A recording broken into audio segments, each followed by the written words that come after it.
I guess in developed markets, the short story is we're sort of shifting now towards data dependency as we're looking at the sort of premeditated tightening cycles in the US, in Europe, and the UK start to sort of reach their peak, and now we're sort of looking at inflation prints, employment prints, to see sign of liquidity in the economy's tightening and necessitating future either policy loosening or tightening dependent on the data. It's quite an easy answer to give. I think the UK is still a bit further behind the US and Europe, but again, like we said in the last call, we're going to start shifting towards that argument of who's done too much. We've seen the RBA in Australia sort of change their policy stance quite aggressively because of recent inflation prints. The UK having hiked 50 basis points, which probably hasn't taken effect yet. The CPI in the UK has come down quite aggressively at the last data print. So we're sort of shifting towards that sort of easy government policy where they just look at the data and they act accordingly. But at some point, is there going to be a situation where it's going out of control downwards in terms of inflation? Is yet to be seen.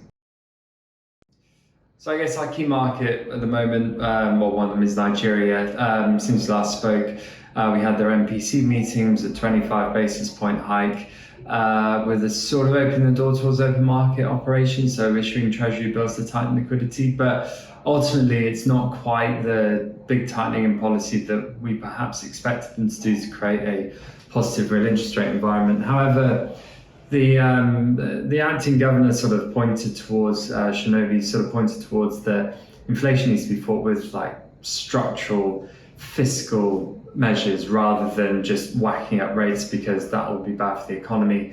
Now, given that President Tinubu is an advocate of lower rates because it does not put the pressure on the general man, this sort of means that they are acting with a bit of independence, given that they did hike a little bit, but ultimately monetary policy isn't going to fight this fight. It's going to come down to Tinubu and his new administration. Now, he's just submitted his nominees to Senate, massive number of nominees. It does raise into question how lean and sort of streamlined the administration is going to be going forward, but that should be seen.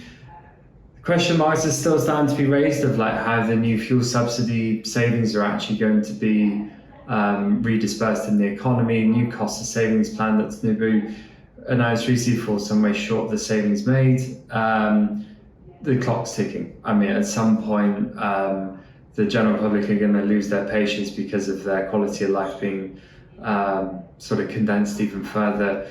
Action is going to have to be taken to move money into the economy, but it needs to be done in such a way that it doesn't inflame inflation. It's a very difficult balance. In Kenya, recently saw the opposition protests sort of fizzle out quite a lot. They sort of reached out to President Ruto for sort of like a compromise agreement on the recent tax bill. But the Court of Appeal ratified a lot of the new tax measures that were sort of being quashed at one point. So that seems to be full steam ahead. What we're really looking at more than anything else at the moment are interbank rates. We've got a MPC meeting coming up this week in Kenya.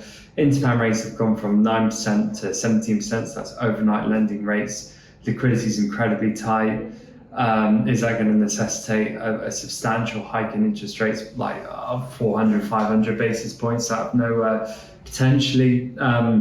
What will that do to CAS? Might hold it steady for the time being, or it could have the opposite effect. It could put fear in the market that everything's a bit out of control in Kenya from an economic standpoint and push the rate higher.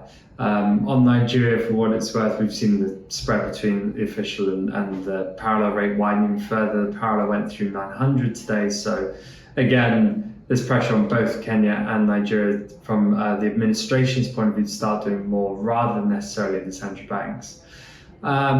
Elsewhere, Tanzania, the reshuffle that went through recently has started to take an effect. We're seeing quite a lot of like pro-investment reforms coming through. It's going to take a bit of time.